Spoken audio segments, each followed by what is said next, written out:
नमस्कार, स्वागत है आप सभी का न्यूज अपडेट की इस बुलेटिन में। मेरा नाम है सिद्धांत त्रिपाठी और आइए रुक करते खबरों की ओर, जहां नगर निकाय के चुनाव के नाम पर वापसी के दिन नगर पालिका अध्यक्ष पद पर 10 प्रत्याशियों ने अपना नाम वापस ले लिया है और अब अध्यक्ष पद पर 8 प्रत्याशी चुनाव मैदान में है। आपको बता दें कि अध्यक्ष पद पर भाजपा से मदन जोशी को टिकट दिए जाने के विरोध में पार्टी में बगावत शुरू हो गई थी। इसके बाद आधा दर्जन से अधिक लोगों ने पार्टी प्रत्याशी के खिलाफ अपना नामांकन करते हुए अधिक प्रत्याशी की मुश्किलें बढ़ा दी। पार्टी के कई वरिष्ठ लोगों ने रूठे हुए लोगों को मनाना शुरू किया, जिसमें वे असफल रहे। पहली बात है, बगावत नहीं हो सकती है।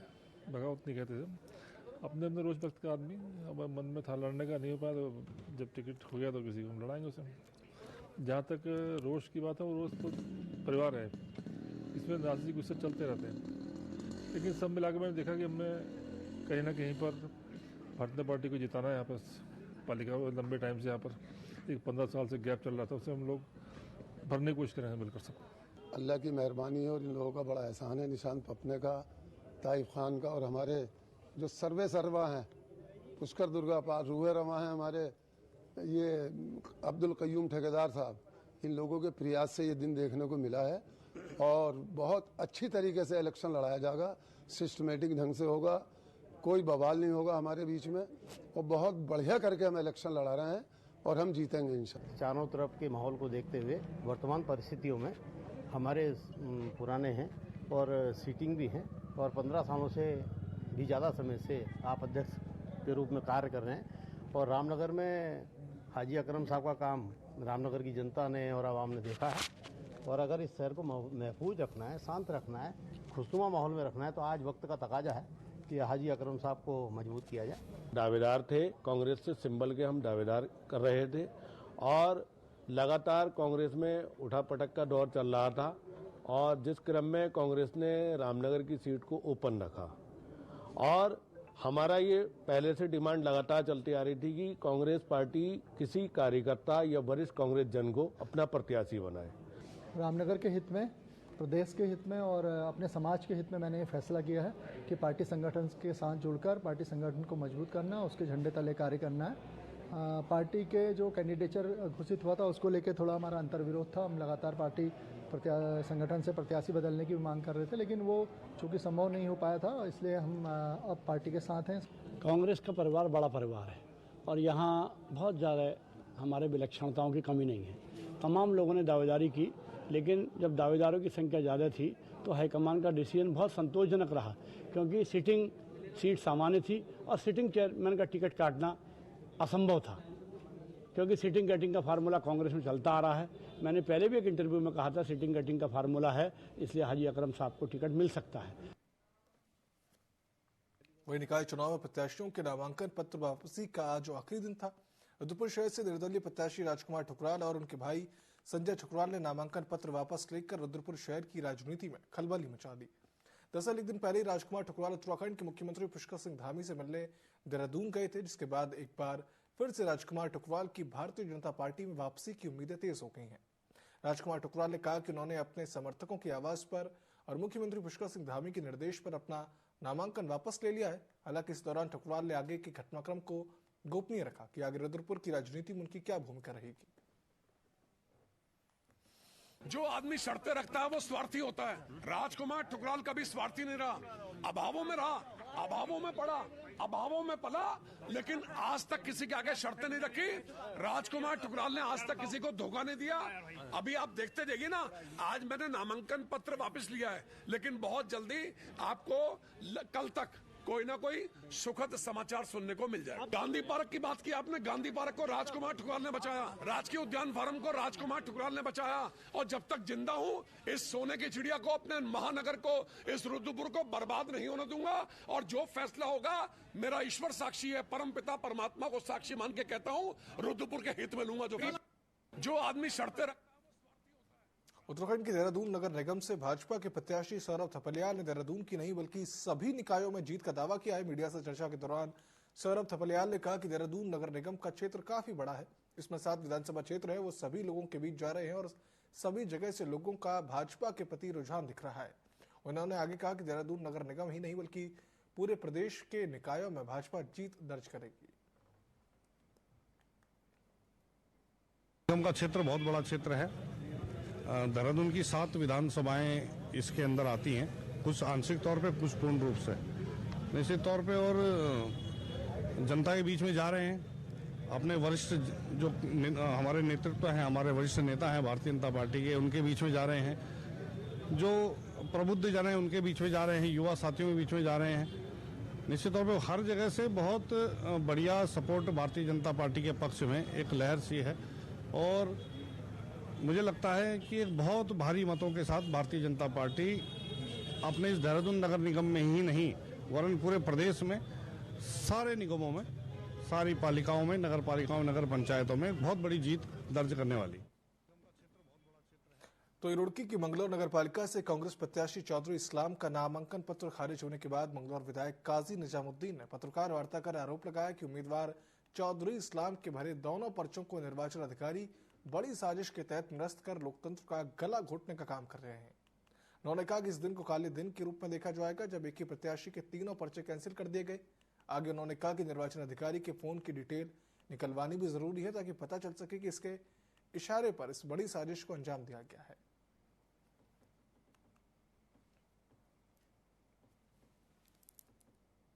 चौधरी इस्लाम साहब जो मंगलौर के नगर पालिका अध्यक्ष पद के लिए कांग्रेस के प्रत्याशी बनाए गए थे, उन्होंने अपना कांग्रेस प्रत्याशी के रूप में नामांकन किया था।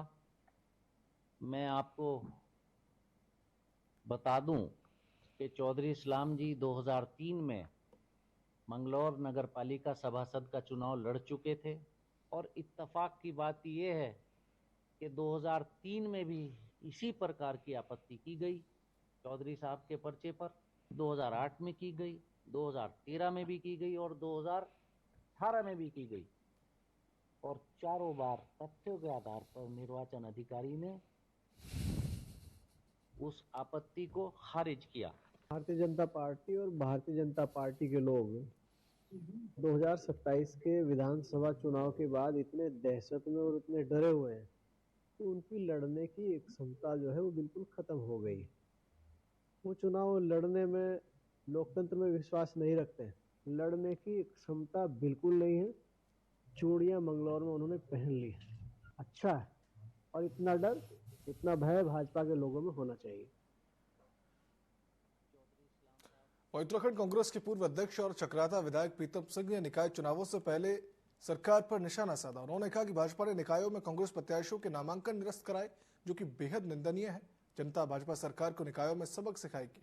वहीं कांग्रेस की गुटबाजी पर उन्होंने कहा कि कांग्रेस एक बड़ा परिवार है और जो भी लोग नाराज हैं उनको मनाने की पूरी कोशिश की जाएगी।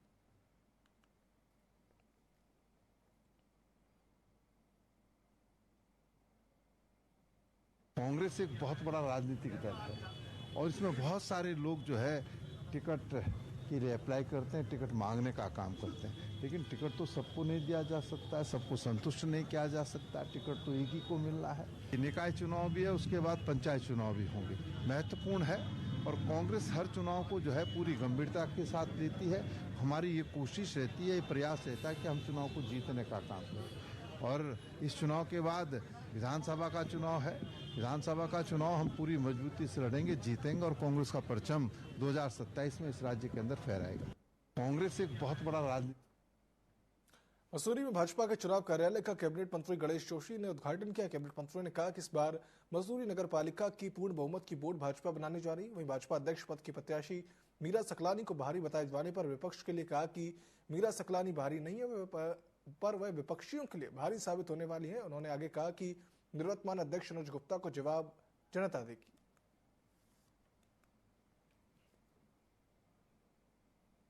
नगर पालिका परिषद मसूरी की हमारी चीवन की प्रत्याशी मीरा सकलानी स्वागत के लिए जो हम कार्यालय खोला है उसका विधिवत शुभारंभ यहाँ पर किया है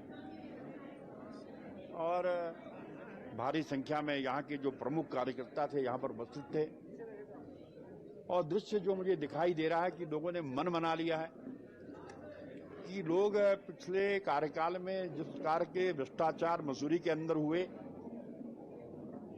चेयरमैन के तो चुनाव लड़ने तक पर रोक लगा दी थी, जिसपे स्टे हो रखा है, स्टे पर वो है, उस भ्रष्टाचार को समाप्त करने का मन मसूरी की जनता ने बना लिया है। यहां से भारतीय जनता पार्टी की चेयरमैन की प्रत्याशी मीरा भारी मतों से विजयी होने वाली हैं। नगरपालिका परिषद निकाय चुनाव में पार्टी के प्रत्याशियों के नामांकन पर उत्तराखंड कांग्रेस के वरिष्ठ उपाध्यक्ष सूर्यकांत धस्माना ने कांग्रेस प्रदेश मुख्यालय में प्रेस कॉन्फ्रेंस की। इस मौके पर सूर्यकांत धस्माना ने कहा कि भाजपा सरकार ने उत्तराखंड में उत्तर प्रदेश और बिहार की तर्ज पर बाहुबली वाली प्रक्रिया अपनाई हुई है। सत्ता ने प्रशासन पर दबाव डालकर कांग्रेस पार्षदों का नामांकन निरस्त कराया है, जो कि भाजपा का चरित्र दर्शाता है। उन्होंने कहा कि भाजपा सरकार के इस रवैये के खिलाफ कांग्रेस पार्टी न्यायालय जा रही है।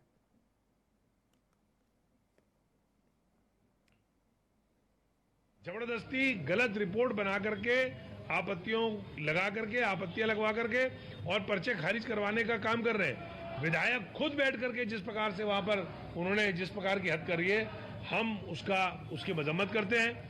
उसमें हम हाईकोर्ट जाएंगे और हाईकोर्ट में हमें रिलीफ नहीं मिलेगा तो हम और हायर कोर्ट में जाएंगे। लेकिन जिस प्रकार से भाजपा इस पूरे राज्य के अंदर मेल प्रैक्टिसेस कर रही है, चुनाव को प्रभावित करने की कोशिश कर रही है, ये उनकी बौखलाहट है। हम इसकी मजम्मत भी करते हैं और इसके खिलाफ हाईएस्ट कोर्ट तक हम जाएंगे। अल्मोड़ा में नगर निकाय चुनाव को लेकर कांग्रेस को एक बड़ा झटका लगा है। जिला महामंत्री संगठन त्रिलोचन जोशी और पूर्व दर्जा राज्य मंत्री बिट्टू कर्नाटक ने पार्टी से इस्तीफा दे दिया। इस्तीफे कांग्रेस के लिए बेहद मुश्किल खड़ा कर रहे हैं, क्योंकि यह सीट हमेशा कांग्रेस के दबदबे में रही। वहीं कांग्रेस ने डैमेज कंट्रोल के लिए विधायक मनोज तिवारी के नेतृत्व में आम आदमी पार्टी के जिला अध्यक्ष सहित आधा दर्जन लोगों को पार्टी में शामिल कर अपनी स्थिति मजबूत करने की कोशिश की है। कांग्रेस की नीतियों को लेके, कांग्रेस के संविधान की विचारधारा को लेके और पार्टी संगठन को लेके आज हमारे कई ऐसे आप पार्टी के जिलाध्यक्ष जी के साथ कई लोगों ने आज कांग्रेस की सदस्यता ली है और पूरे समर्पित भाव से कांग्रेस के लिए आजीवन अपना काम करने का संकल्प लिया है। मैं इनको बधाई देता हूँ। पार्टी ने इन सभी लोगों को बहुत सम्मान दिया जब इन्होंने दूसरी पार्टी से कांग्रेस की सदस्यता ली है और हमेशा सम्मान दिया है और सम्मान देने का संकल्प लिया था। लेकिन मुझे समझ में नहीं आता है कि उन्होंने पार्टी छोड़ी है और मैं इस बारे में बहुत ज्यादा कुछ टिप्पणी नहीं करना चाहता। कांग्रेस वहीं नगर पालिका बड़कोट में निर्दलीय प्रत्याशी डॉक्टर कपिल देव रावत ने निर्दलीय प्रत्याशी के रूप में चुनाव लड़ने का फैसला किया, लेकिन एक शिकायती पत्र पर कपिल का नामांकन पत्र रद्द हो गया। कपिल देव रावत ने बताया कि उनका नामांकन पत्र भाजपा प्रत्याशी की एक बड़ी साजिश के तहत रद्द किया गया। दूसरी तरफ निर्वाचन अधिकारी ब्रजेश तिवारी ने बताया कि एक शिकायती पत्र के अनुसार डॉक्टर कपिल देव रावत का नामांकन रद्द किया गया है। देखो, मेरे जितने भी कागज हैं, मेरे एविडेंस है, पूरे सही लगे हुए हैं। चाहे आप इसमें नगर पालिका की जो जांच रिपोर्ट है वो मेरे पक्ष में है, पटवारी की जो जांच रिपोर्ट है वो मेरे पक्ष में है। उसके बावजूद भी अगर निरस्त ये किया गया है तो इसमें मैं ये बोल सकता हूँ कि बहुत बड़ा ये षड्यंत्र मेरे साथ हुआ है। देखो, सरकार का भी इसमें दबाव मुझे लग रहा है, क्योंकि सरकार के साथ साथ अगर यहाँ पे उनके साथ गंदे लोग अगर मिले हुए हैं, अतुल रावत जैसे लोग, तो उनका काम ही यही है दिन रात कि किसी अच्छे आदमी को, अच्छे व्यक्तित्व को गिराना है। देखो, मेरे जितने भी 2025 में उत्तराखंड के विकास को लेकर भाजपा ने एक बड़ा दावा किया है। राज्यसभा सांसद नरेश बंसल का कहना है कि भाजपा सरकार प्रदेश के विकास को लेकर निरंतर काम कर रही है। केंद्र सरकार करीब 2 लाख करोड़ रुपए की योजनाएं प्रदेश में चला रही है और कनेक्टिविटी से लेकर मेडिकल की सुविधाओं को विकसित किया जा रहा है। इनका कहना है कि 2047 में भारत की आजादी के स्वर्णिम जयंती के मौके पर देश की अलग तस्वीर देखने को मिलेगी।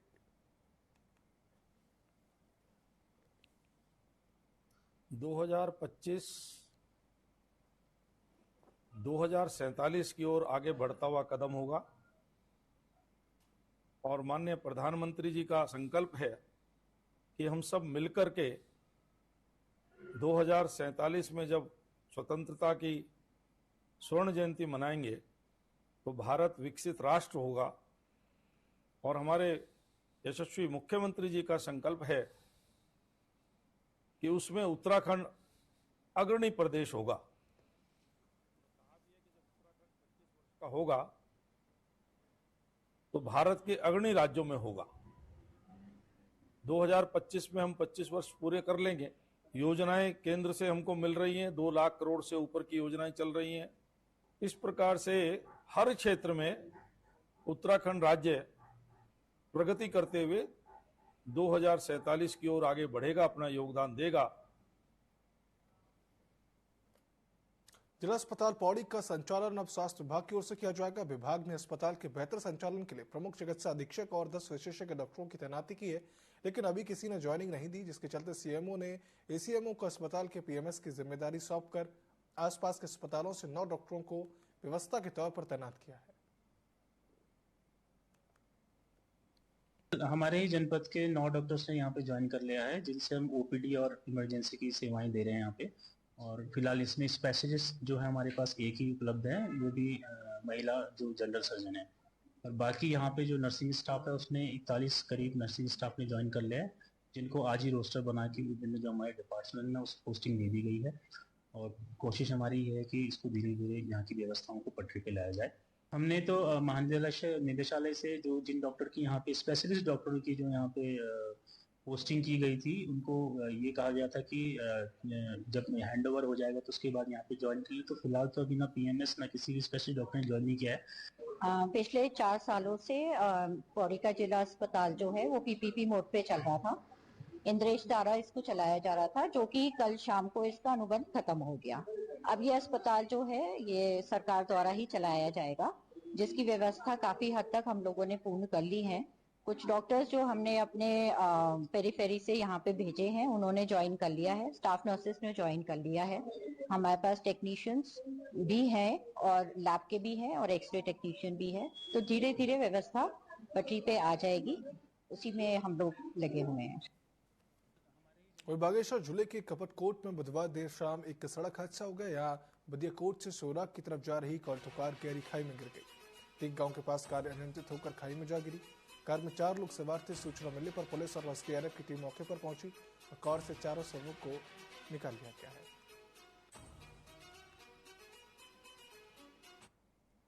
बदियाकोट के पास 3 गाँव है, वहाँ पे एक ऑल्टो कार नीचे खाई में गिर गई है, जिसमें कुछ लोग होने की संभावना व्यक्त की गई थी गाँव वालों के द्वारा।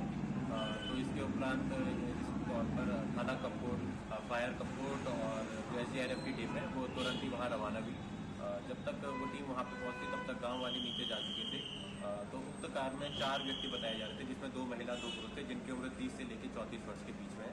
तो गांव वालों के द्वारा कुल 3 शवों को देखा गया था, उनको बाहर मतलब उनको रिकवर किया जा चुका था। नीचे खाई में ही जो चौथा व्यक्ति था, जिसका नाम सुंदर ऐठानी था, वो भी मिल गया था, उसकी लाश भी बरामद कर दी गई है। इसके बाद जो 3 शव जो कल रात को मिले थे वो जिला अस्पताल बागेश्वर में आ चुके हैं, जिनका पोस्टमार्टम एवं पंचायतनामा की कार्यवाही की जा रही है। प्रदेश में आबकारी विभाग के लिए सरकार ने मौजूदा वित्तीय वर्ष में 4,440 करोड़ रुपए का राजस्व लक्ष्य निर्धारित किया है। आबकारी विभाग इस साल सरकार की ओर से निर्धारित राजस्व लक्ष्य को आसानी से प्राप्त कर लेगी। आबकारी आयुक्त हरिचंद्र सेमवाल ने बताया कि राजस्व लक्ष्य पिछले साल के मुताबिक 200 करोड़ रुपए ज्यादा रखा गया है। उन्होंने उम्मीद जताई है कि जल्द ही राजस्व लक्ष्य को प्राप्त कर लिया जाएगा।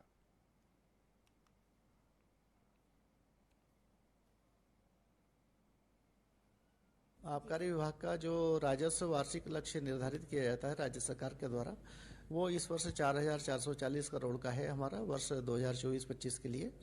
तो उसको प्राप्त करने के लिए सभी हमारा आबकारी विभाग का सारे अधिकारी कर्मचारी पूरी तन्मयता से कार्य कर रहे हैं। पूरे प्रदेश में जो हमारा दिसंबर एंड के लिहाज से जो वसूली का हमारा लक्ष्य वो उससे पिछले साल जो आया था उससे लगभग 200 करोड़ रुपए ज़्यादा है, जिससे स्पष्ट है कि हम इस वर्ष के लक्ष्य को आसानी से प्राप्त कर लेंगे। और आने वाले वर्ष के लिए जो राजस्व का लक्ष्य निर्धारित किया जाएगा उसके लिए भी रणनीति बनाकर उसको प्राप्त करने की कार्रवाई की जाएगी। हरिद्वार में जिलाधिकारी ने बढ़ती ठंड को देखते हुए बुधवार देर रात गरीब और असहाय लोगों को कंबल बांटे।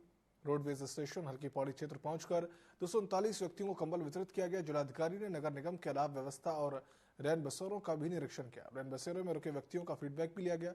वहीं उन्होंने कहा कि हमारा उद्देश्य है कि हर जरूरतमंद तक मदद पहुंचाई जाए।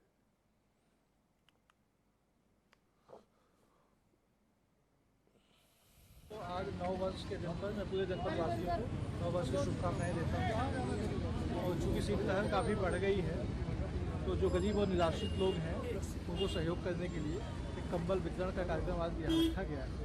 इसके अलावा हमारे अलाव भी जगह जगह चल रहे हैं। रैन बसेरों को एक्टिव कर दिया गया है ताकि जो भी निराश्रित गरीब लोग हैं, इनका कोई ठिकाना नहीं है रुकने का, रहने का, उनको किसी प्रकार की कोई दिक्कत ना हो। तो ये सरकार की ओर से, प्रशासन की ओर से पहल है और मैं अनुरोध करूंगा कि सभी लोगों का आह्वान करूंगा कि सभी लोगों को ऐसे कार्य करते रहना चाहिए ताकि आम जनता को राहत मिले।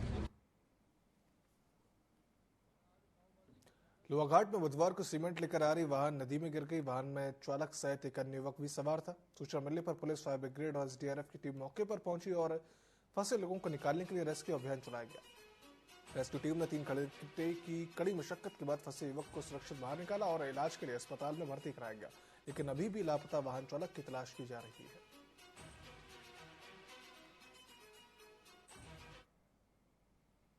मिली थी कि कोई एक गाड़ी जो है डिस्यूसर के बीच में गिर गई है और इसलिए हम तुरंत सूचना पर यहाँ पर पुलिस और हम लोग सब लोग आए और सारी रेस्क्यू को किया।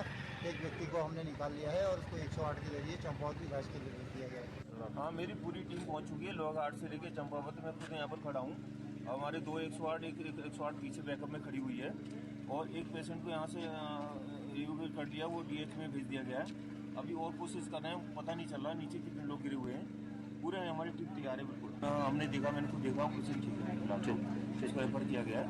देखिए अभी काफ़ी गहरी खाई में गाड़ी गिरी हुई है, तो हमारी टीम हम लोग तैयार खड़े हैं और SDR सब लोग यहाँ, पुलिस सब तैयार है यहाँ पर। अभी जैसे इवैक्यूएट करके लेके आ सके। ईश्वर की कृपा से सही समय से सूचना मिल गई और जिस पर हम लोगों ने त्वरित जो है SDRF और जो है फायर सर्विस के माध्यम से हमारा पुलिस फोर्स मौके पर एकदम पहुँचा है और सभी लोगों ने अपनी तन मन से बहुत मेहनत से काम किया है और फायर सर्विस और आपका SDRF और हमारी लोकल पुलिस की मदद से ईश्वर की कृपा से एक व्यक्ति की जान बच गई है और सुरक्षित उसको जीवित निकाल रहे हैं। दुर्घटना में जो जीवित व्यक्ति है उसके द्वारा 2 लोग थे और एक जो है डैमेज है और दूसरा जो है घायल, गंभीर रूप से घायल है, जो पूर्ण रूप से निकाल लिया गया। रामनगर में नेशनल हाईवे 309 काशीपुर मार्ग पर सड़क किनारे खड़े एक ट्रांसपोर्टर को अज्ञात कार ने टक्कर मार दी, जिससे कि ट्रांसपोर्टर की मौके पर ही मौत हो गई। घटना के बाद मृतक के परिजनों में कोहराम मचा हुआ है, तो वही पुलिस भी मामले की जांच में जुटी हुई है। आपको बता दें कि परिजनों ने पुलिस से आरोपी के खिलाफ कार्रवाई करने के साथ ही न्याय की गुहार लगाई है।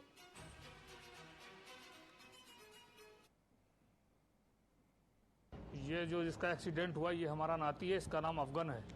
ये इसने भीरा से गेहूं लोड किया था रामनगर को लाने के लिए। रामनगर से पहले एक चिल्का कस्बा पड़ता है या कोई गांव है, वहां पर अज्ञात गाड़ी वाले ने आकर टक्कर मार दी, जिससे हमारे नाती का वहीं पे मौत हो गई। तो एक गाड़ी इस साइड में थी और एक इधर में थी, अपने साइड में था, लेकिन सामने से एक गाड़ी वाला आया अज्ञात, उसने दोनों गाड़ियों के बीच में गाड़ी को घुसेड़ दिया। जी, मैं कार्रवाई चाहता हूँ, जो उचित कार्रवाई हो, ज़्यादा से ज़्यादा आप करें, जिससे हमें इंसाफ मिल सके। देहरादून में पुलिस ने नए साल में यातायात व्यवस्था को सुधारते हुए सकारात्मक पहल की, जिसका रिजल्ट ये रहा कि नववर्ष मनाने के लिए पहुंचे सैलानियों को किसी भी प्रकार की दिक्कत और परेशानियों का सामना नहीं करना पड़ा।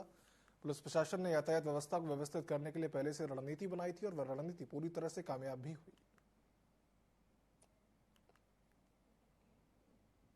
इस बार क्योंकि बहुत भारी मात्रा में हमारे द्वारा जो है यातायात को सुव्यवस्थित करने के लिए और साथ ही साथ जो रोड पे जो पब्लिक न्यूसेंस रहता है उसको भी कंट्रोल करने के लिए अत्यधिक मात्रा में फोर्स भी लगाया गया था, जिसमें कि हमको पुलिस मुख्यालय और रेंज स्तर से विभिन्न जनपदों से जो है PAC और फोर्स जो है वो प्राप्त हुआ था, जिसमें कि हेड कांस्टेबल, सब इंस्पेक्टर भारी संख्या में वो प्राप्त हुए थे और कुछ जो हमारे तकरीबन 200 के आसपास जो हमारे हेड कांस्टेबल RTC में ट्रेनिंग कर रहे थे वो भी प्राप्त हुए थे और SSP महोदय के कुशल पर्यवेक्षण में हर एक ड्यूटी पॉइंट पर जो है उनके द्वारा स्वयं भ्रमण कर उसको चेक किया गया।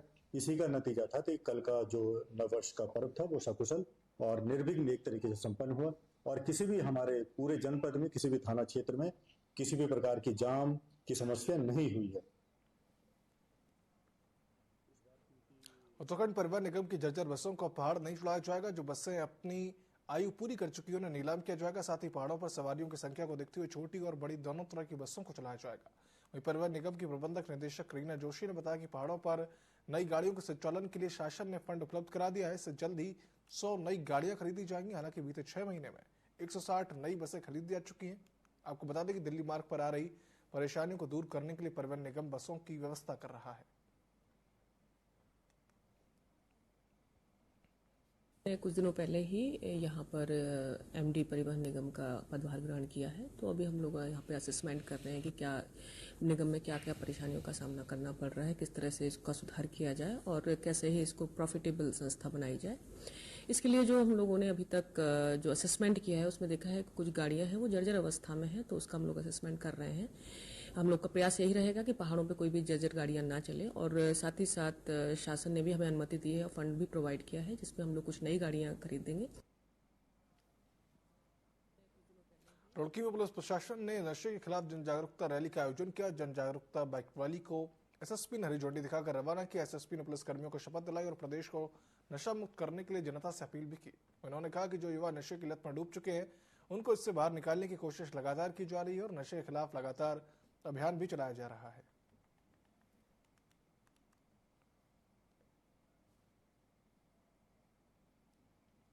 हम लोगों के द्वारा एक शपथ ली गई थी नशे के विरुद्ध, जिसको सभी लोगों ने इसमें पार्टिसिपेशन किया। उसके बाद मेरा सभी लोगों से ये आह्वान भी है कि नशे के विरुद्ध जो हम लोगों की एक लड़ाई है उसमें सभी को हिस्सा करना है। इसमें जो नशे का जो कारोबार कर रहे हैं उनके खिलाफ तो हम सख्त कार्रवाई करेंगे ही, कर भी रहे हैं, और लेकिन उसमें जो लोग जाने अनजाने इसकी गिरफ्त में चले गए हैं उसको इससे बाहर निकालने के लिए समाज की हम लोगों को जो सोशल इंजीनियरिंग है उसमें बहुत ज़्यादा ज़रूरत है। ऐसे परिजनों का साथ में खड़े होने की जो इससे जूझ रहे हैं।